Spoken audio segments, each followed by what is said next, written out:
Hello, I am live. I hate this part. I am just waiting now for Dan to join me, and then we will be discussing what we've watched on TV, which was Pan Am episode 6. Here he is. I shall invite him. Hello. Hello. I've got a weird setup again. Let me go back to the settings.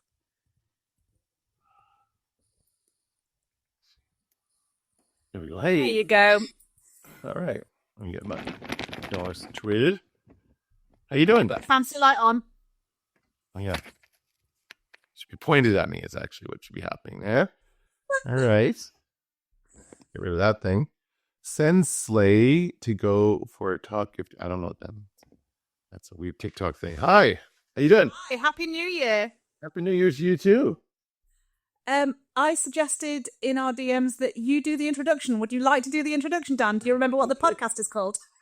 Yes. Welcome to Transatlantic Watch Party. I'm Dan. And I'm Cara.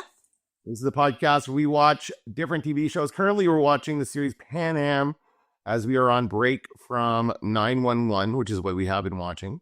Today, we're going to talk about Pan Am episode. I keep wanting to say season 1 when there's no point, really. There's only one season of it. But Pan Am episode 6, which is called The Genuine Article. Yeah, which I only now have realised what it's sort of referencing.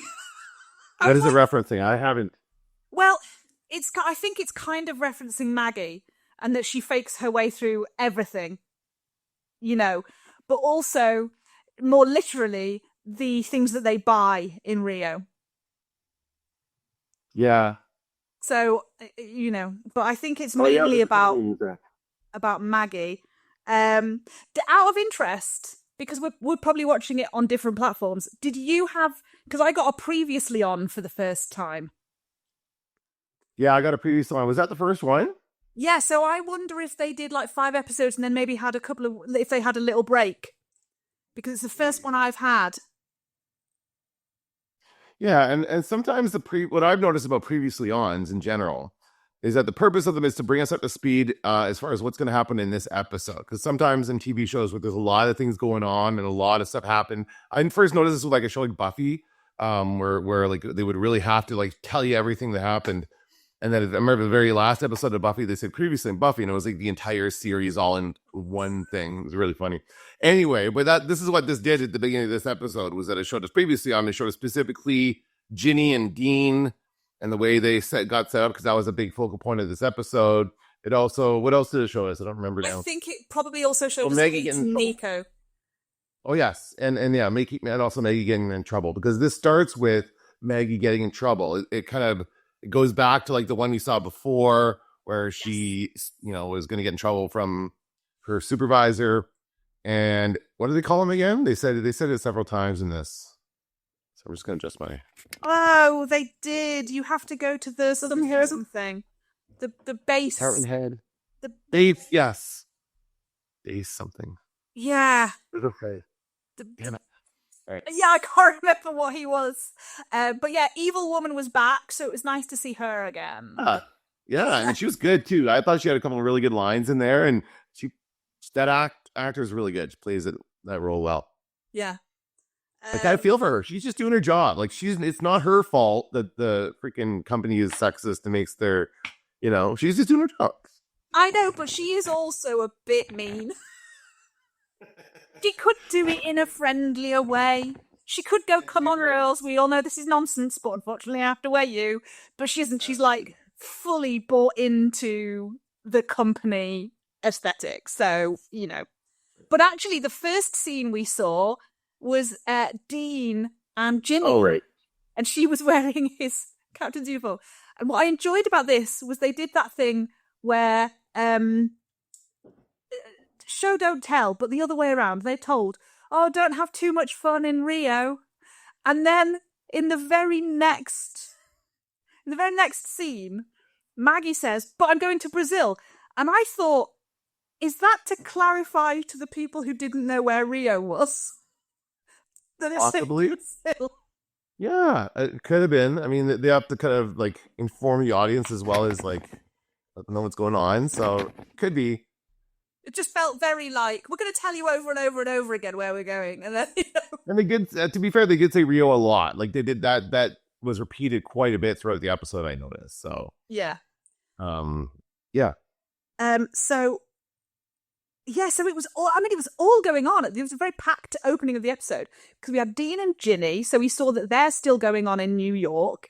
We saw Maggie in her meeting with the bass dude. That's what we'll call him. And Mean Woman. And she's gonna get the sack, she thinks, you know. And then when she comes out, she runs into Kate, and Kate gets a message saying that she is off the flight because they can't find her smallpox vaccination. And I was like, this is definitely spy stuff. And then it's like, oh, but you're lucky because there's a pipe that's broken in your apartment, so you need to go see the plumber. And oh, did you leave a name? Oh, something, Richard something, you know. And I was like, oh, definitely. So that's obviously spy stuff.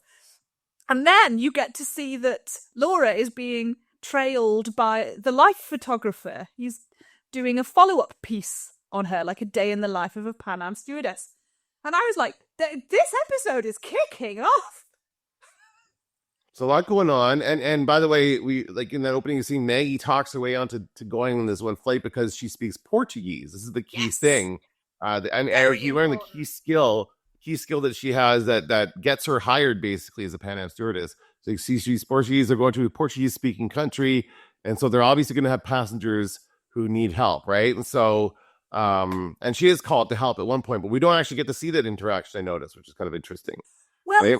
I thought at that point, they just couldn't be bothered to get Christina Ricci to even or learn a line in a foreign language, or like they couldn't be bothered to pay someone to come in and to teach her how to pronounce it correctly. But I was wrong. There was a reason that we didn't see that. Yeah, for sure. But also we learned that on this flight to Rio, and I love how, again, I keep thinking about how these guys always go on the same flights back and forth. They're always on the flight back to both ways, right? But we have Ginny and her boss, the head of guy. What's his name again? They say his name a couple times in here. Oh, he's Henson. Henson, yes, I should remember right because of Jim Henson. I think of Jim Henson. And so Henson is going to Rio, and he's bringing his secretary along, Ginny. Well, but actually, she didn't say anything. Yeah, we don't know that because Henson isn't actually on the flight. Henson's already in Brazil. Oh, is that right? Okay, I didn't realize. Why Ginny can get away with like popping into the cockpit stuff. Yeah. So yeah, It was a funny moment. Why if I just pop in there? It's like, should we have stopped her? There's some really funny lines. On the other one that was funny too when they were talking about coming into Brazil, and Ted is like, I'm always afraid we're gonna run into that statue of the Jesus on the hill. Like, I'm always afraid we're gonna fly into him. Yeah, I wrote that one down. It's probably a valid fear a lot of pilots have as they're approaching. That would be such a cultural mistake if you took down. I'm sure it's nowhere near the airport. Come on. But there was a funnier Ted line just before that when they were before pre-takeoff. I think it turns out he's read The Feminine Mystique. It's great, yes. And they said, "Oh, do you understand women? Oh, less than ever." But now I look to women like I understand women because I've read The Feminine Mystique. Yes, that's right. And he can say he read it, and he can probably quote from it. What a guy! What a man that is. Oh, and then we get our first ever Maggie flashback, which was really exciting. And it's funny because just before that happened, because she's like trying to get in with this Life photographer because she's thinking like if she's featured in Life magazine as a Pan Am stewardess, they won't want to sack her, you know. And she's, for some reason, I don't know why it suddenly came to mind that I suddenly started thinking about when she played Zelda Fitzgerald. There was a TV show about Zelda Fitzgerald and Christina Ricci played her. And I was just thinking about that, and it went into this flashback, and she was reading The Great Gatsby. Funny. Yeah, that's hilarious. Did she do that before or after the show? When was that? I think it was after. It was. I want to say relatively recently, but I have no concept of time anymore. You realize something was like 10 years ago, and you're like, oh, okay. Yeah. We're now at the point where the pandemic was 5 years ago, so that's gonna be weird to think about. Yes. Yeah, it's very strange. So, and I sort of judge everything by, did I see it before I got ME or after I got ME? And I think it was before I got ME, which is now nearly 8 years ago. So yeah, it was probably 10 years ago or something. So yeah, relatively recently. And she is working in a diner, in like a truck stop diner.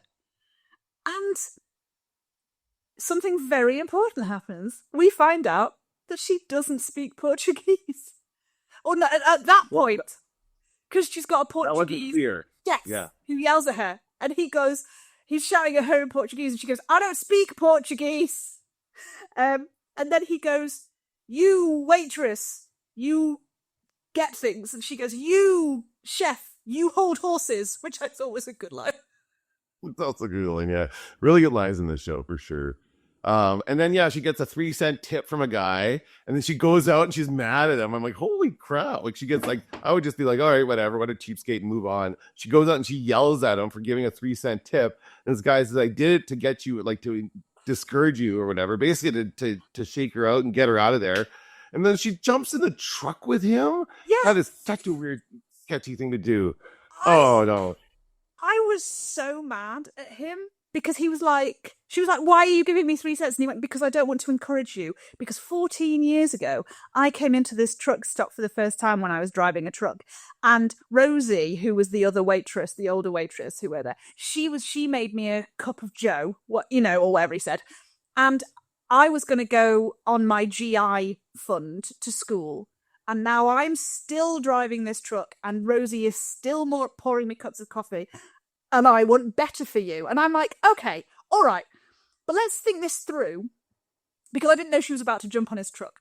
Let's think this through. If you and everyone else consistently gives her shitty tips to encourage her to leave her job, how will she afford to leave her job? Yeah, and it's like those people who write, when it says tip and you write it in and they write, get a better job. And they think they're so funny. And I was so mad at him. But then she jumped on the truck anyway. So that's fine. That's very Maggie. Yeah, I guess so. And that's when we learn that this is kind of a pattern for her, right? Where she just kind of jumps from thing to thing. And when the going gets rough, Maggie gets going. She doesn't always, she's a very smart woman. Well, as we learn, when she goes to college somehow. Yeah, even in that first episode, when you saw the guy typing, the very first time you met her, and he was like, I want to put this quote in, is it Nietzsche? And she's like, no, it's the other guy, and she knows stuff. She's very smart. But I don't think she always uses that, like, with common sense. Like, just get in this guy's truck, you idiot.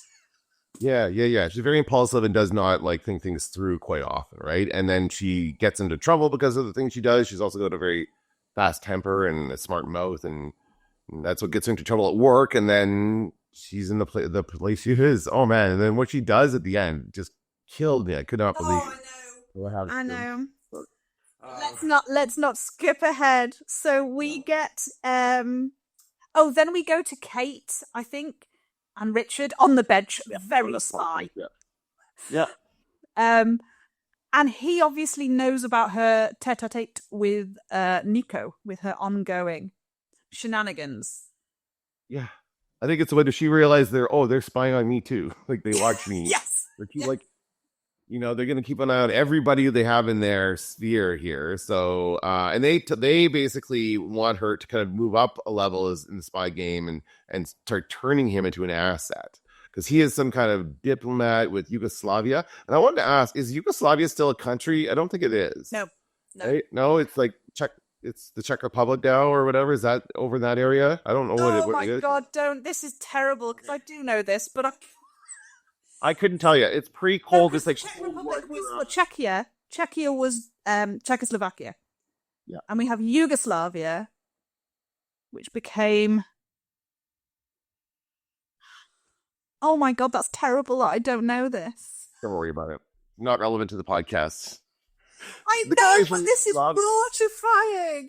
Well, the relevance is that whatever country, it's the country doesn't exist anymore, right? So he's like he's really passionate about this because I think it's like it came out of of World War II, and they're still trying to figure out like these countries that were born or trying to figure out their own identities out of this chaos, right? And so so he's very passionate, and they've got Tito is the boss of Tito is the guy who's in charge, and he's very angry and hates Tito, and they've got his brother is like His being cousin. put on trial.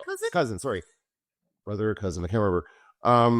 Might have been cousin, or and he's being put on trial, and he's calling it a show trial to like show don't oppose the leader kind of thing to put this guy, and he's probably gonna die, right? He's very, The leader is a communist. Yeah, So that's right. the Richard is trying to get Kate to find out whether or not Nico is a communist. Because they want to turn him, which, can I say, is very much above her pay grade, which, as we remember, is nothing. And she she reminds him of that. I'm just a courier. I don't want to do this. He's like, what are you gonna? He kind of like dares her. He's like, come on, you're ready for this. Or I can't remember what he says exactly, but it's not like he doesn't really accept anything she says. He's like, you're up for this. You could do it. You're ready for the next level. It's like she's Like- joined a cult. Like, Yeah, a little she's bit. out now. I'm terrified for her, because once you get into that sort of thing and you know about stuff, it's carry on working for them or die, I feel, Yeah. But we do see the bit where we've skipped whole things, but we're just doing Kate's storyline now, and that's fine, because we see her and Nico. First of all, they're at the fun fair, which Richard gives her tickets to take him to the fun fair on her day off, because now she's not flying to Brazil anymore. And they're by like the merry-go-round, carousel. And like he kisses her, and I was like, not in front of the children. I just thought this seems very public. And then we see them in a bar, and they're watching Martin Luther King speak. And I think that's the point where I wrote down, Nico is defo not a communist. Yeah, and that was a good scene, I thought. I got the feeling that they have kissed, right? They have had sex at this point. Oh, Or they yes. did. Okay, yeah, they definitely did. Like that was not their first kiss. I'm just trying to remember. But then I guess it was a moment where he was really feeling passionate about it. And then later on, and they're in the bar, and the guy turns the speech off. It shows you the attitude of the bartender, right? Or the attitude of a lot of people, I'm sure, at the time when that was happening. You see Nico, and he's really into it. He's like, no, these people are fighting for their freedom. And he's like thinking about back home, people fighting for freedom back home, and the same similar thing. And this actor, I don't remember his name, who plays Nico, but you saw. Goran, I can't pronounce his surname, so I'm going to go with Visnich. Right. And you like him from ER. You said he's Yes. ER. And he was brilliant in this episode. He was fab. Very good. Yes, I thought so as well. And it's nice to see him playing at like I now I don't think he's a bad guy anymore. I don't think he's like he is a genuine person, and she cares about him clearly. And he did such a good job playing a good person. Rather, like I'm so used to seeing him as the villain, and he's a really good villain too. By the way, in that time show, I can't remember what it's called, Timeline. But he's really good in this as well. So I was very happy with his performance.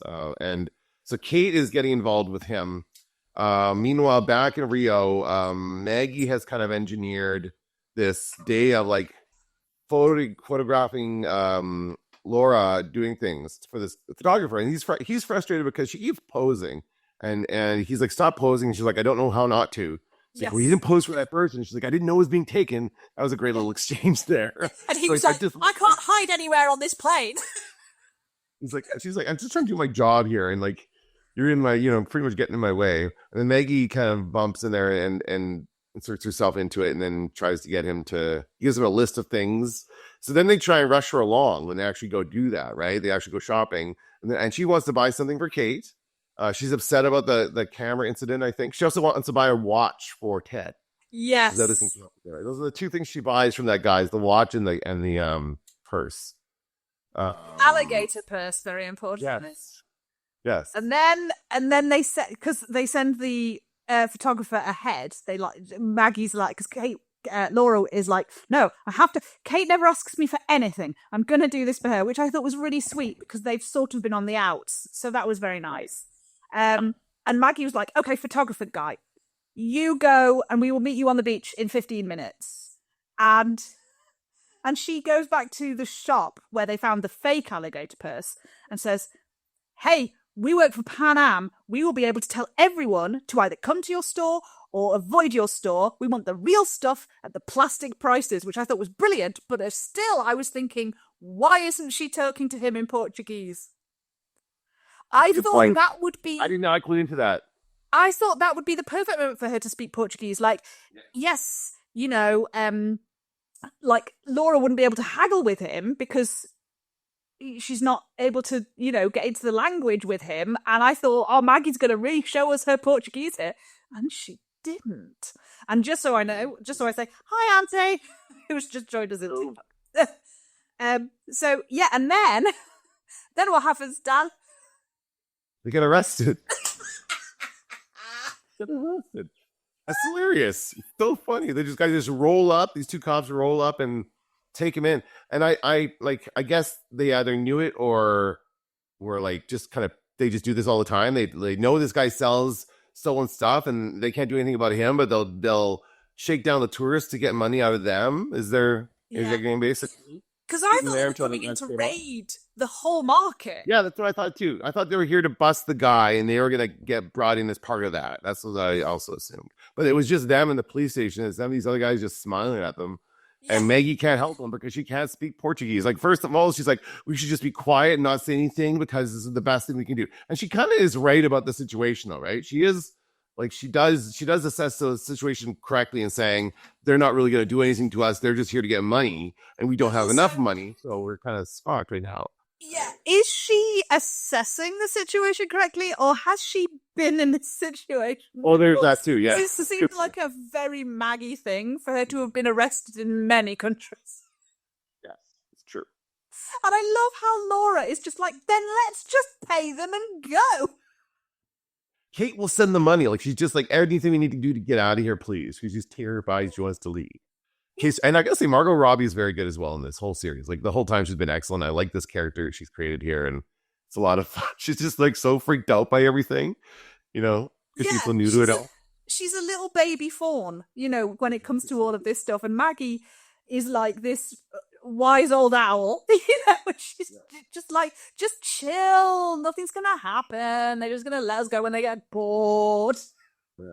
But then of course that's when it comes out that she cannot speak Portuguese, right? So she does, since she finally confesses. And we're seeing more flashbacks, by the way. We see the flashback to the college where she fakes going to class. She basically, when she works in the admissions office, when people come to drop classes, she takes their place.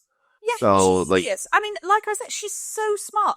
She works in the registrar's office. A woman comes in to drop a class.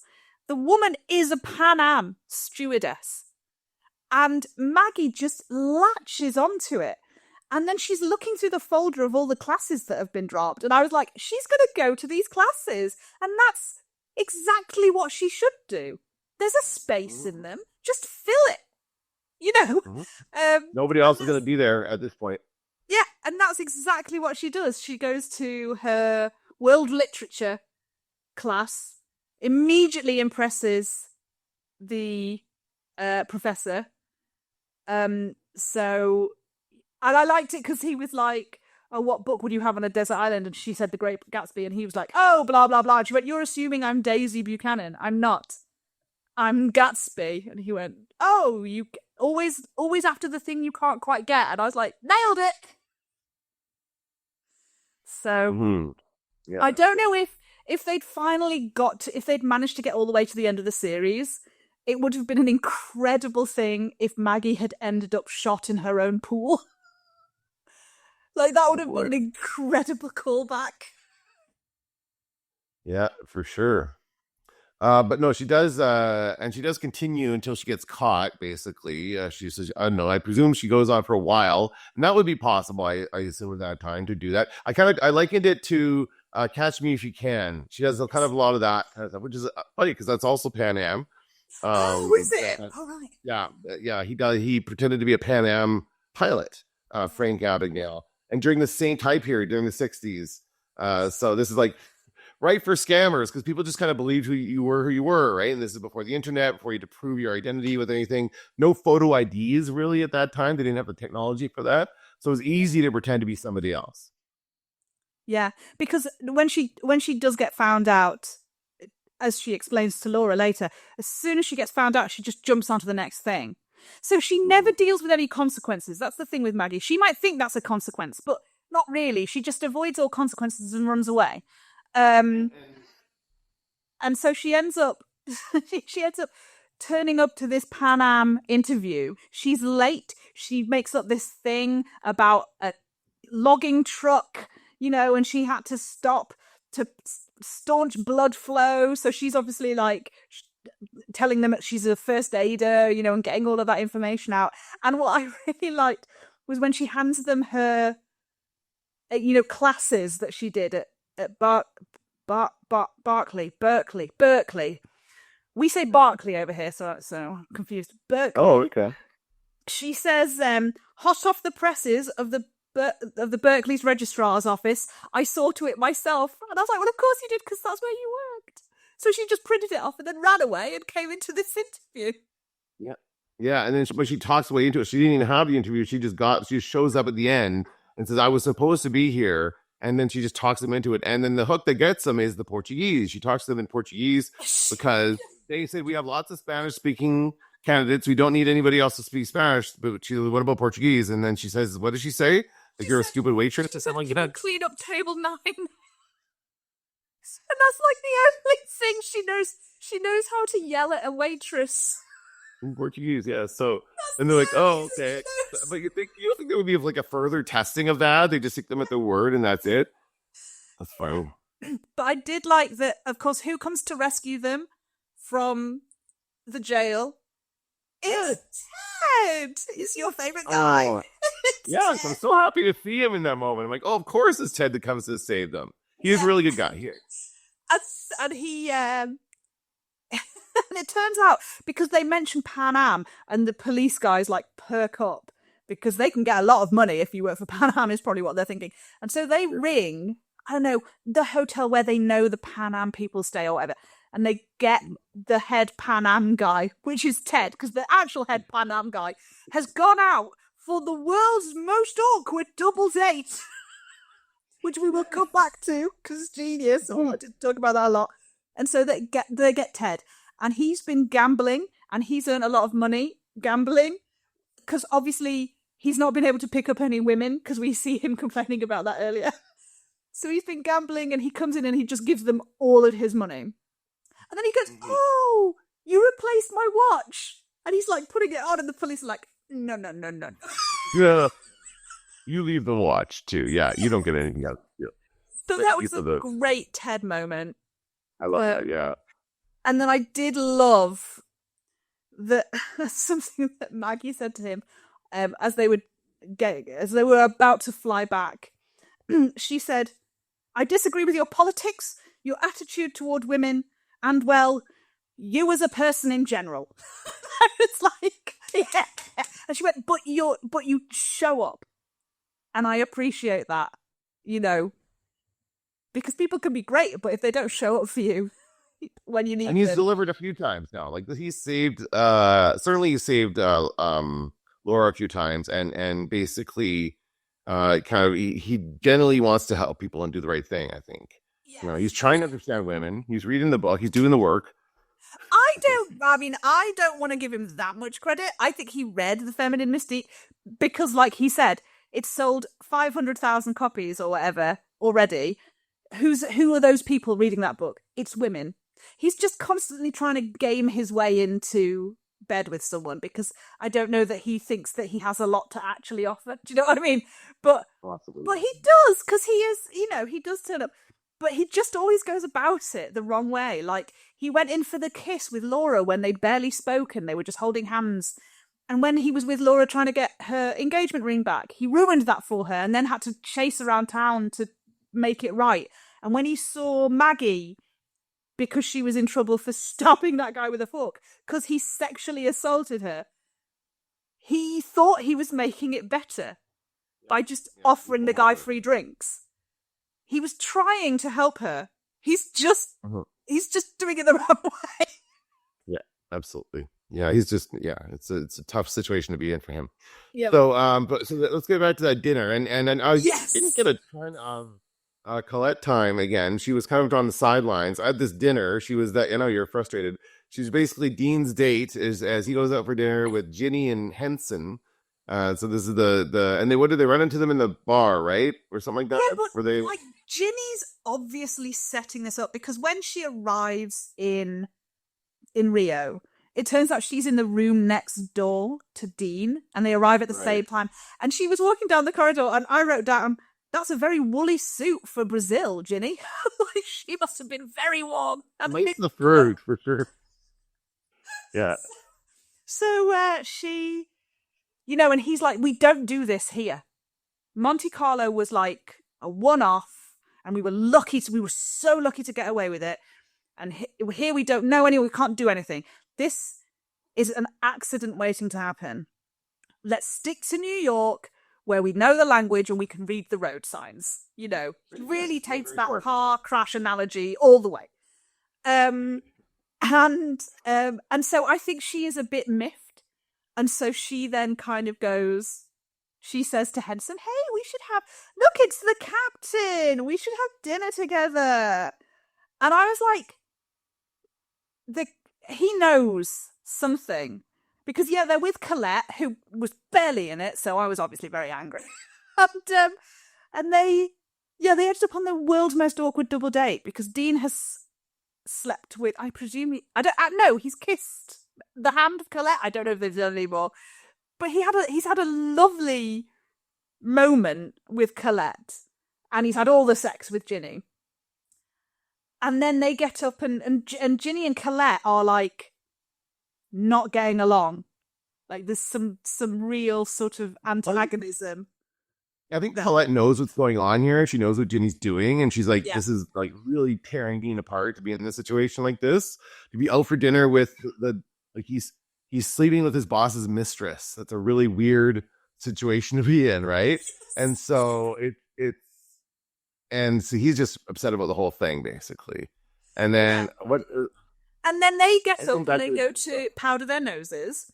Although I like the fact that Ginny didn't even say that. She said, "I've left it too long. I'm going to the little girl's room." I was like, right. "Oh, good. I'm glad you didn't pretend that you weren't going to go and do a wee. That's nice." And then the guys are left there. And Henson is like talking about, "I love her and I don't think anyone else understands loving her like I do." But he says something to Dean along the lines of, "Except you." So I thought at that point he knows that there's something going on between them. I thought he knew. Yeah. And like maybe he didn't realize it had got physical. Maybe he just thought that Dean was attracted to her. But he made it sound like, "I know her better than anyone. But you're getting close." Like it really sounded like that to me. Which is why then, when Dean and Maggie overhears Dean and Ginny talking, and Ginny says the L word, that she's falling in love with Dean.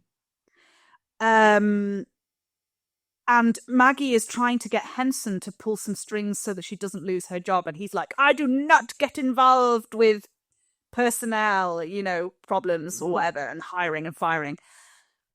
And she overhears this conversation and goes back to Henson and says, "What if I can tell you something about someone you're very close to?" And I thought, doesn't he already, like, what are you telling him that's new? Is it about the L word? Is that it?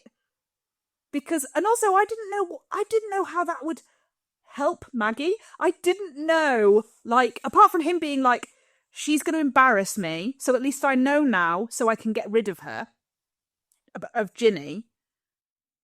But if I wanted a very senior guy in a company to help me out, I don't know that my first thought would be, "I'll tell him that his mistress is sleeping with someone else." That would lose me my job, surely. I didn't think she was in that good of a position. Like it's either something he already he probably suspects something, right, between him. You can obviously see that Dean is into her. Like that's like what I got out of that conversation. And you're right, he might not suspect it's gone as far as it has, but I took that as him trying to warn him off a bit, like, and say, like, you know, that she's mine and you're getting close, but like I still got the feeling like he doesn't want to give a Ginny up. And yeah, it's just a weird situation to be in. And what does she tell him? Ultimately, does she tell him that they are? Well, we didn't see. Having sex? We didn't see what she said. She just said, No. "What if I can tell you something about someone you're very close to?" And then it cut to like her walking past Mean Woman and having well, I think it actually cut to like Kate and Richard having another conversation. But then we see that Maggie has kept her job. Because I guess it's something that would never ever happen in today's world, which is complete favoritism, where the boss just comes down and says, "No, leave him alone." I don't think you'd be able to get away with that in most companies these days. HR wouldn't allow it. But if the right people complained about it, I think you wouldn't get away with it. But I'm sure I think that there's definitely a lot of that. You know, like promoting people above other people and that sort of thing. Yeah.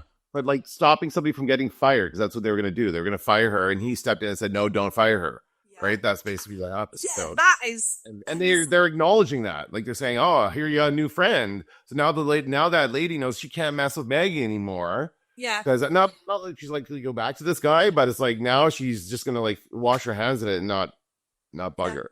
Right? So Maggie like kind of copy, and nothing again, no consequences for Maggie. Yes. You're right, nothing. She's like, "Oh, hi, walking in there like it's a new day, nothing happened, nothing horrible, you know." Yeah, and when she goes, "Oh, I see you made a new friend," and she's like, "I make friends everywhere I go," and I was like, "Maggie, I'm starting to kind of hate you," but I did like the fact that where she was going was to the language lab because she's learning Portuguese, because Laura is so angry with her for not being the genuine article. She is so let down. And, you know, it's very actually, I'm not angry with you, I'm disappointed, which is always so much worse. She's so disappointed in Maggie because she thought Maggie was extraordinary. And I was like, is she going to move back in with Kate? Like, because Maggie's just let her down in a way that Kate, in that way of like, you look up to your big sister and then you find out that they're human, you know, but you don't have that big sisterness to fall back on. You're like, we're related, we're blood, you know. So I just wonder if it will bring Laura back to Kate. Could be. Yeah, it's a good prediction. Yeah. And then if she's back in like Kate's flat, how long will it take her to figure out that Kate's a spy? Because I think, you know, with the whole camera situation, I think eventually we must get a point where somebody finds out about Kate. And yeah, and it would be Laura. Like, of anybody, that's who would figure it out first, right? Whoever's closest to her. Yeah. So yeah. And so then in that situation, Laura is now Kate is now going to turn this guy. Like she's gonna work to turn this guy and bring him on to this. Right? She has to try and bring him to the American side. Even though, well, he's not currently in the country. I mean, whether he even makes it back, if he's gone over to Yugoslavia. Right, he has it on there, yeah. You know, to fight for his cousin, whichever one it was, then, you know, will he safely make it back to the US? Is a question. And if he does, yeah, she is sort of doesn't have a choice but to try and turn him. Right. I'm looking up the history of Yugoslavia. Oh, well, yeah, because I can't, because I'm on the phone, so I can't. Okay, so Yugoslavia was a country that existed in Central and Southeast Europe from 1918 to 1992. So the USSR, it was part of the USSR. Is right? It Serbia? It is Serbia, yeah. It's Serbia and then Montenegro. Right. Montenegro declared independence from Serbia in 2006. But it is Serbia, basically, is what we're talking about. And Belgrade was the city he was going to. Belgrade, which I believe... He was meant to be going to Zagreb. That he instead changed his plans and went to Belgrade. There you go. Now we know. Yeah, I got there in the end. I was like, the Czech Republic made it really easy. They're from Czechoslovakia, and they became Czechia and Slovakia. And you're like, thank you. Oh, yeah. And Yugoslavia did not become Yugo and Soviet. Not the same thing. No, unfortunately not. So yeah, I really liked this episode. I thought it was really good. I liked some really funny lines. The show is an excellent show, and I would say that like it's as good as, if not better than, Mad Men, quality wise. Like I think so. I mean, I wouldn't even say Mad Men wasn't this good this fast. Like we're only on the 6th episode here, and this is some really good stuff. And usually these shows take a while to get going, and Mad Men is like that. It's a pretty slow burn. Like the first season just is Don Draper cheating on his wife. It's pretty boring to watch, and this is so much more than that. It's got so much going on and all these characters and all these storylines. That's a lot of. I think the central 6, so the 2 pilots and the 4 stewardesses, I think they are a really strong set of characters. Yeah. And I think the storylines they've chosen to give all of them are really good. The only thing that I do, obviously just ages it, is the effects.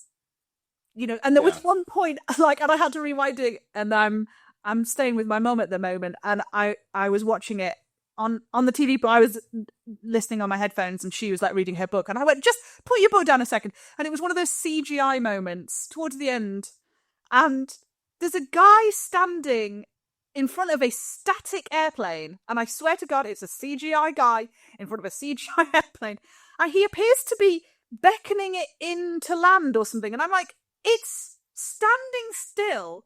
And you are 2 foot away from it, so the pilots wouldn't even. What are you doing?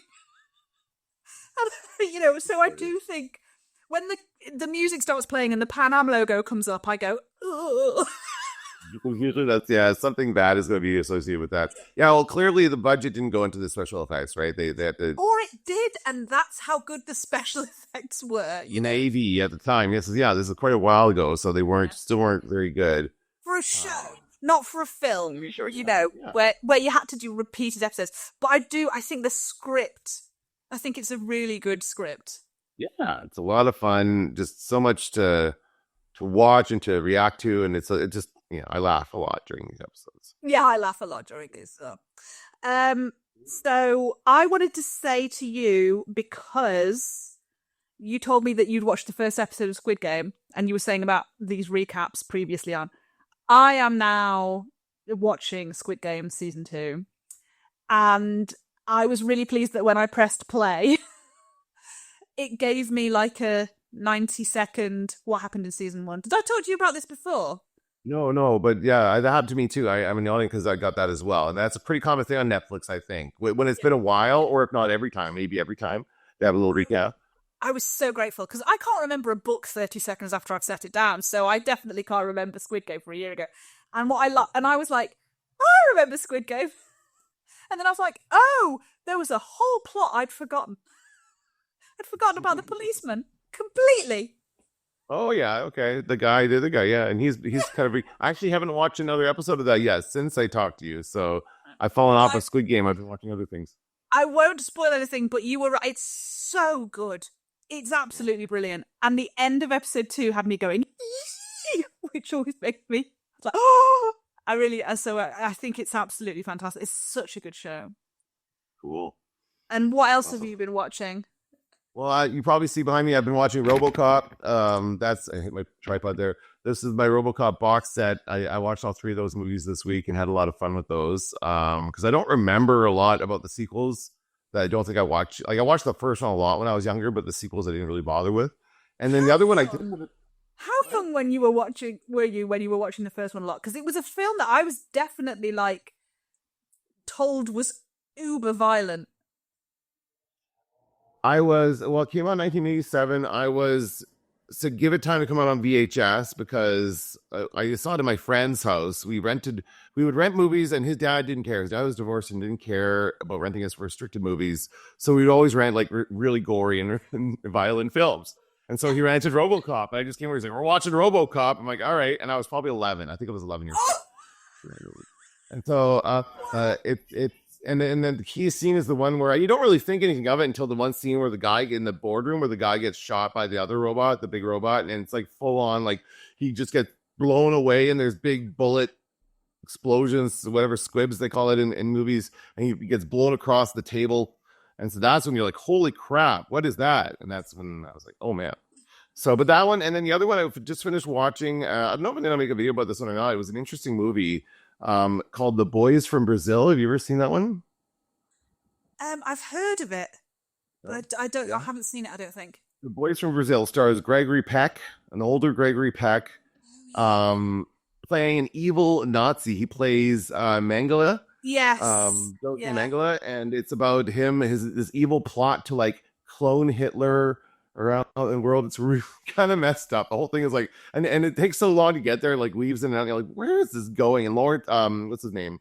Laurence Olivier is the main character who's like trying to figure it out. He's this Holocaust survivor who's trying to hunt down these Nazis who've run away after the war, and he's trying to figure out where they are. And Steve Guttenberg shows up. Steve Guttenberg is a young man who gets killed at the beginning of the movie, he finds Mengele and finds what's going on, and then he tells Olivier about it, and he then gets killed. And so it's just a really good movie about like him trying to figure out what's going on and interviewing people. And then I couldn't remember. Yes, it's the Nazi Hunter film. Yeah, I remember that. It's the Nazi Hunter, and it's like I didn't really know it. Like it's funny because the description for it is so vague, and they're like, and it's in the science fiction section of the movies thing on Prime, and I'm like, why is this science fiction? Oh, because they're talking about cloning.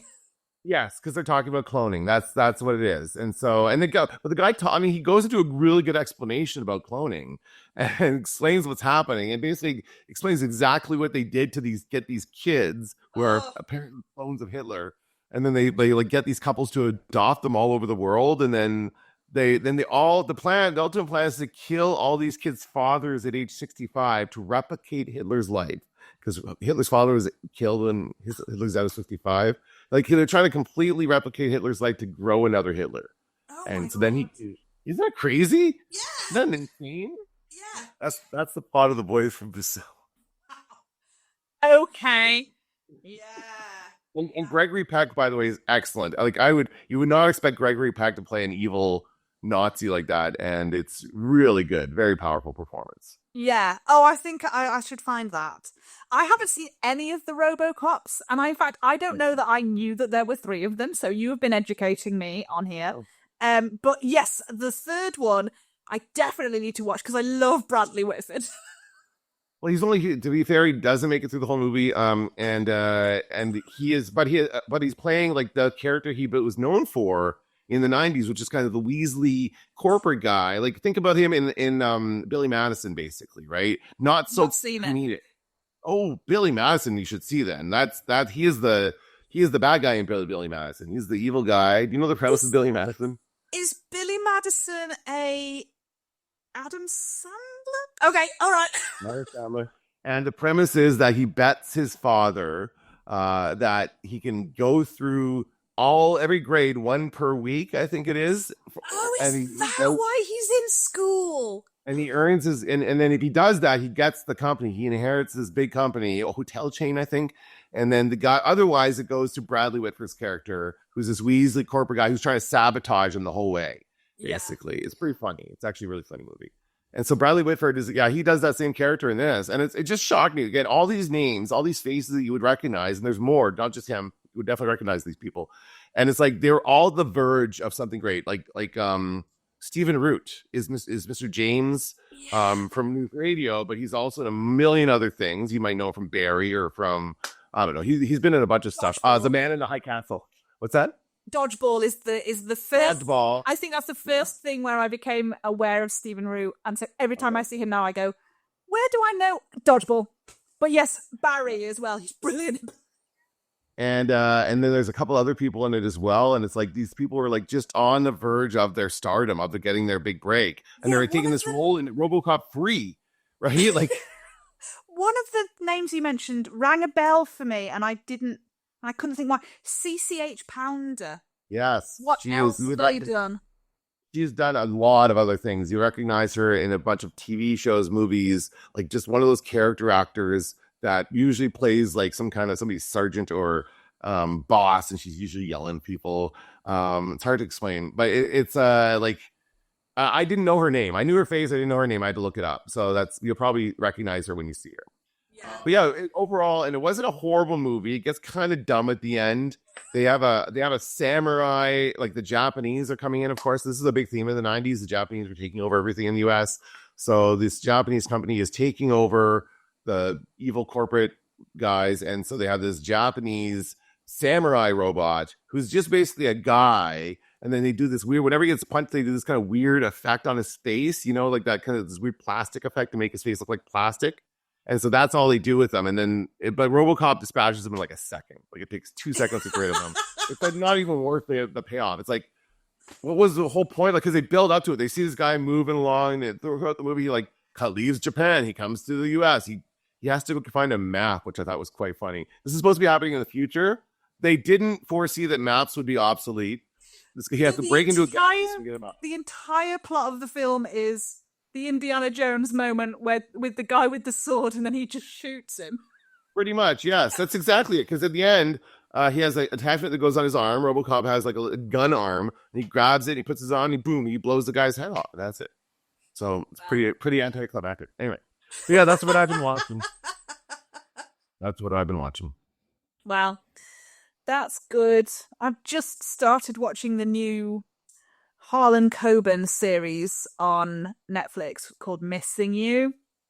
Oh yeah, my mum's read a few of his books, and we've watched one before because he's got a deal with Netflix, and we've watched one before.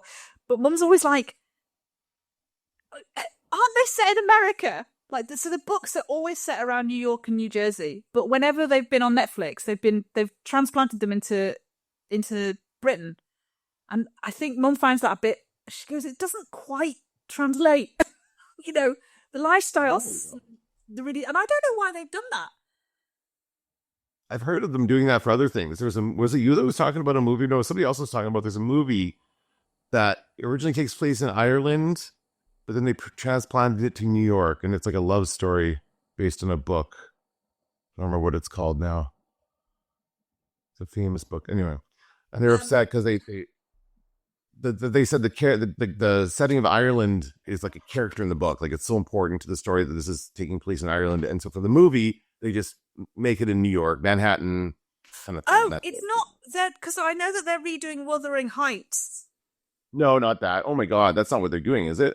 But I think I've got some, like, I don't know, this I can't remember who they've cast in it, but people aren't happy. But I think, yeah, because also the first time I heard of him as a writer was the 2006 film Tell No One, which I haven't seen, but I remember seeing his name and thinking, I think Mum's read some of his books. I didn't realise he was French, because it's a French film, so I assumed that he was a French writer. Okay. And I know that my mum wants to see it, and I'm kind of trying to encourage her to watch it while I'm staying with her. I'm like, maybe we should watch that, because she hasn't watched anything with subtitles, because she thinks she'll find them really distracting. And there are so many things I want to show her that have subtitles. I'm like, well, if we try this one, and then you can manage it. There are so many things I could show you. I know a lot of people who have subtitles on, like by default, and they always have this. So yeah, I mean, I don't do it all the time. Sometimes if the subtitles can't catch up or can't keep up, depending on the kind of show. Like live programming is pretty bad, right? So I don't usually have it up for live programming, but for especially if it's got like, sorry, no offense, British accents or accents I'm not familiar with, right? Like it's hard for me to understand sometimes, especially if they're from some weird part of England where they're really hard to understand. So I have the accents. I had to put it on when I watched the first episode of The Sopranos. I was like, I'm what now? Exactly. Well, I probably would have to do that too, actually, to be fair. But it's the same thing, right? The thick accent you don't understand, and it just kind of helps you. And it does, like, I find that when I first started doing that, I was focusing on the text a lot. Like, I would find myself reading the text. I'm like, wait, I wasn't even looking at the person's face during that scene. Yeah. But now I've learned to kind of balance it a bit. So I do kind of like glance up at the faces and stuff while the subtitles are. And I think there are some films that like shouldn't be the first thing you watch with subtitles. Like I remember Mum hasn't seen Amelie, and I was like, oh, you have to watch Amelie. But Amelie is so visually important that I think you should kind of watch it when you're used to balancing out reading and looking at the subtitles. I think if it's the first film you watch with subtitles, you will miss the entire film. But the other one I really want her to watch is The Lives of Others, which I don't know if I mentioned when they had the episode set in Berlin, in Pan Am, and it's that sort of period of like, I'm sorry, I have to do a jigsaw puzzle on TikTok. of them spying on their neighbor, and he's like sitting in an attic, and he's got his little headphones on, and he's just listening to them living their lives, and it's so amazing. I remember I watched it years ago, and it was the first film I watched. I watched it on like January the 1st in the new year, and then I was like, well, don't need to watch any more films now. Nothing's going to beat that. It was just so good, and I really want my mum to see it, so I really need to get her to watch something with subtitles. All right. Well, good luck with that. Hopefully you can get her to check it out. Thank you. I will keep you updated with Get Mum to Read Subtitles Challenge. Sounds good. Let me tell you what I'm thinking of doing this week. It's very, very cold where I am right now. I live in Winnipeg, Manitoba, Canada. It is now currently, I want to say my phone's on, so I can't see, like minus 25 to minus 30 degrees Celsius. So it's very, very, very cold. And so I'm going to do some Cold War movies this week. I'm going to watch 5 Cold War movies. And that will feed into nicely into Pan Am as well. Yeah, there you go. It just also has kind of some Cold War themes as well. So I haven't decided which movies. I think I try and find some movies that I haven't seen. The one I'm thinking of is called Bridge of Spies, I think. It's a Steven Spielberg movie. Oh, yes, I've seen that one. I've got the book as well, actually, but I haven't read it yet. Okay. Yeah, Bridge of Spies is... Yeah. Yeah, that one. It won awards and stuff. I think it was pretty good. I just wasn't paying attention at that time. Yeah, Mark Rylance, I think, won the supporting actor Oscar. Right. Yes, anyway. So I'm going to watch that and then find some other Cold War movies to watch this week. So you can see that on my TikTok. Brilliant. Well, we've got snow here. So here in... No, here, I'll tell you that. Yeah, in Cheshire, in England, we've got snow. But I'm mainly going to focus on Squid Game, I think. All right, there you go. Have fun. All right, well, I will see you next weekend then for episode 7, and I didn't look up what it was called, so that'll be an exciting surprise. All right, have a good week. You too. Bye. Bye.